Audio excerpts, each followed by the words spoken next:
And I think the worst part about all of this is that this isn't something that's new.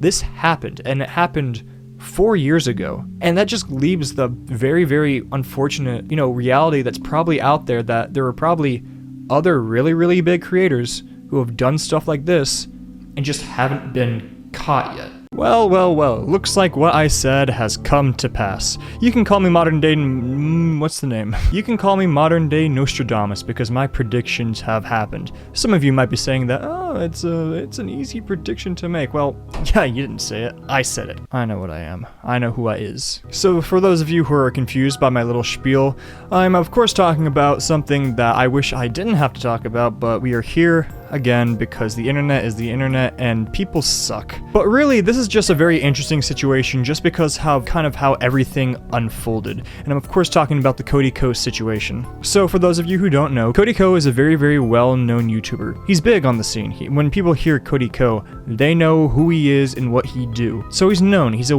very, very well-known YouTuber. And recently accusations have come out against him. Now, I think it's important to preface right off the bat that these are currently accusations.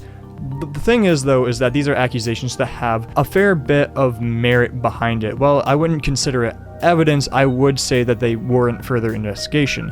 And really the whole situation is just extremely odd, and it really does not look good on Cody Ko. All this really came to light when a YouTuber by the name of D'Angelo Wallace made a video kind of going over the entire situation. But I'm going to be going over most of the points in this video. So it all started off when Tanamojo, yes, that Tanamojo, made some accusations against Cody Ko, claiming that they both hooked up, but this was a while ago when Tanamojo was 17 and Cody Ko was 25. And this is where I need to start off right off the bat by saying that yes, that's illegal. And I have to say that, unfortunately, because there's some people out there like, well, actually, and if that's one of you people, if you are one of the people that did that, put your finger down and walk yourself right to your nearest police station thing. Within the United States of America, the age of consent is 18. There are some people who make the ridiculous claim that like, 17, it's, it's really technically, and then saying stuff like, they're about to turn 18. It doesn't matter, because they are not 18, so they are not of the age of consent, and that's regardless of any of your, Romeo and Juliet laws that people like to flash all the time. It's also important to point out that this is a massive age gap of 8 years. 25 and 17 is not something to scoff at. So already a bad look, Tanamojo made these accusations, and recently all of that information and what happened with that has come to light to the broad public. It's also important to point out, though, and something that, it caught me by surprise, is that this isn't a new accusation.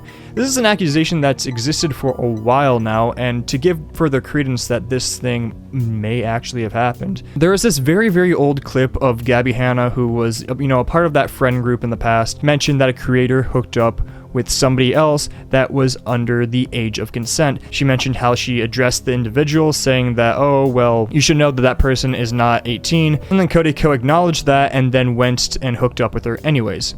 One time, I told a guy, I saw him making out with a girl at a party who was underage, and I pulled him aside and I was like, hey man, you probably don't know, I know she looks a little older, she's underage, watch it. And he's like, oh my god, thank you for telling me. And then he that is pretty damning if that is actually true. Because then you can't make the claim like, I didn't know. Well, then you knew. If that story is true, you absolutely knew. And did it anyways. Well, I didn't know any better. I was a victim as much as anybody. That puts a whole wrench in that argument if actually true. So the fact that this allegation, which isn't new, has come to light recently in that there's further evidence a couple years back, or further supporting causes that this thing is real goes further back, it becomes a lot more, a little bit more damning. It warrants further investigation, because if these things can't go unaddressed, they need to be addressed, and they need to be found out if they are true or not. But the unfortunate thing with this incident is that it's being covered up for the most part, and that's for a couple big reasons. One is because unfortunately, it's Tanamojo that made the accusations, and Tanamojo is kind of a controversial figure when it comes to the internet. There are people who like her, but then there's a lot of people who don't because of the things that she said, the things that she's done, and so there's just a lot of people who are unfortunately just denying it outright, like, oh no, this is a lie, it's Tana, you can't trust her, to which I say, pahooey to that. Listen, if you don't like somebody, that's fine. I'm not a big fan of Tanamojo myself. Regardless though, you cannot just write off the accusation as false just because you don't like the person. And again, it's not just a blank statement. There's a considerable amount of context that it needs people to start looking further into it. And Tana herself said that if it was any other YouTuber, the response would probably be different, and I'm inclined to kind of agree with that sentiment. If it was anybody else, people would be losing their minds right now, but they're not, and it's unfortunate to see. And what's even more unfortunate to see is just how Cody Ko has responded to the situation, because he didn't respond to the situation, and as of recording this, has still not responded to the situation. And while that itself is not damning, it is not a good look when you have all these major, like, it doesn't get any worse than the accusations that are being put out there. When you have these major accusations coming at you, and then you're like, and they just dip out. But the thing that makes this even worse, and frankly makes it look even worse for Cody Ko, is that whenever comments are put on his YouTube videos about the situation, trying to address the situation, the very mention of the situation, they all get deleted. Gone. You know, the comments are there talking about the situation and then just... So it's not a good look for Cody Ko. But the thing that makes it even more worse is that he unfortunately also has a history with this kind of thing, and my mic's kind of falling a little bit. And it has to do with an old buddy that I used to have in college by the name of Colby Leachman. He's somebody that Cody used to promote all the time in his YouTube videos, used to hang out with him all the time. And then it came out eventually that Colby Leachman got put on probation for filming not safe for work stuff of other people, and he was also accused of drugging people as well while filming, which is horrible. And it's enough evidence to put him on probation, which is a horrible, horrible thing. And yet despite you know, the probation, which is pretty damning, Cody Ko still hangs out with him, still friends with him, and even invited him to the wedding. So, yikes. Not a great look, Cody. And the whole thing is just really, really creepy in the broad spectrum.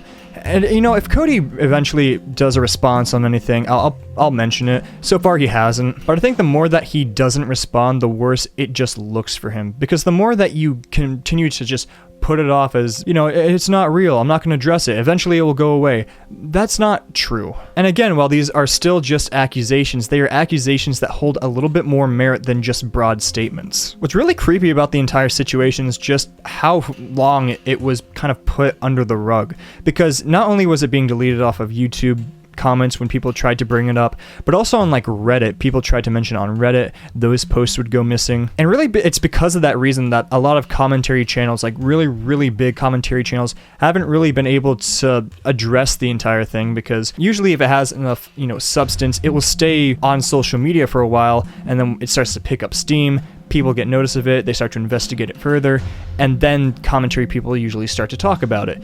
But unfortunately, these posts get deleted, then people or commentary channels start to think, okay, maybe it wasn't true, the post was deleted, it probably didn't have any merit, that's why it's gone. And that's just not the reason why, and the reason why is just, it's very, very disturbing. I mean, this thing was buried for a really, really long time, and it's eerily creepy to the I guess the Dr. Disrespect situation. Well, they're different. They are both their own situations. But I think the fact that they were both buried for a while, they're just the creepiest situations. Because when stuff like this happens and then immediate action isn't taken, and it's months or years until something eventually comes out to the public, it's disturbing. It's disturbing how that system works. But regardless, it's going to be very interesting to see where this entire situation ends up. And I'm happy now that it's being brought to light more, because it's something that just can't go unaddressed, because that's just not the way to handle this sort of thing. Let's say, playing devil's advocate, that's a fake story, that it was all made up.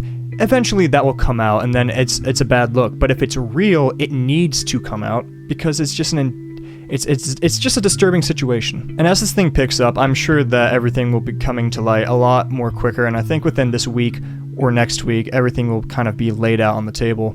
It's just going to be very interesting to see. But all I'm going to say is Cody going delete, delete, delete, delete, delete, delete. Delete, delete, delete, delete, delete, delete, delete, delete. It's not a good look, but at the end of the day, we're just going to have to wait and see what happens. But that's it for me today. Thank you so much for watching, if indeed you still are. My name is Brockster, and I bid you all adieu.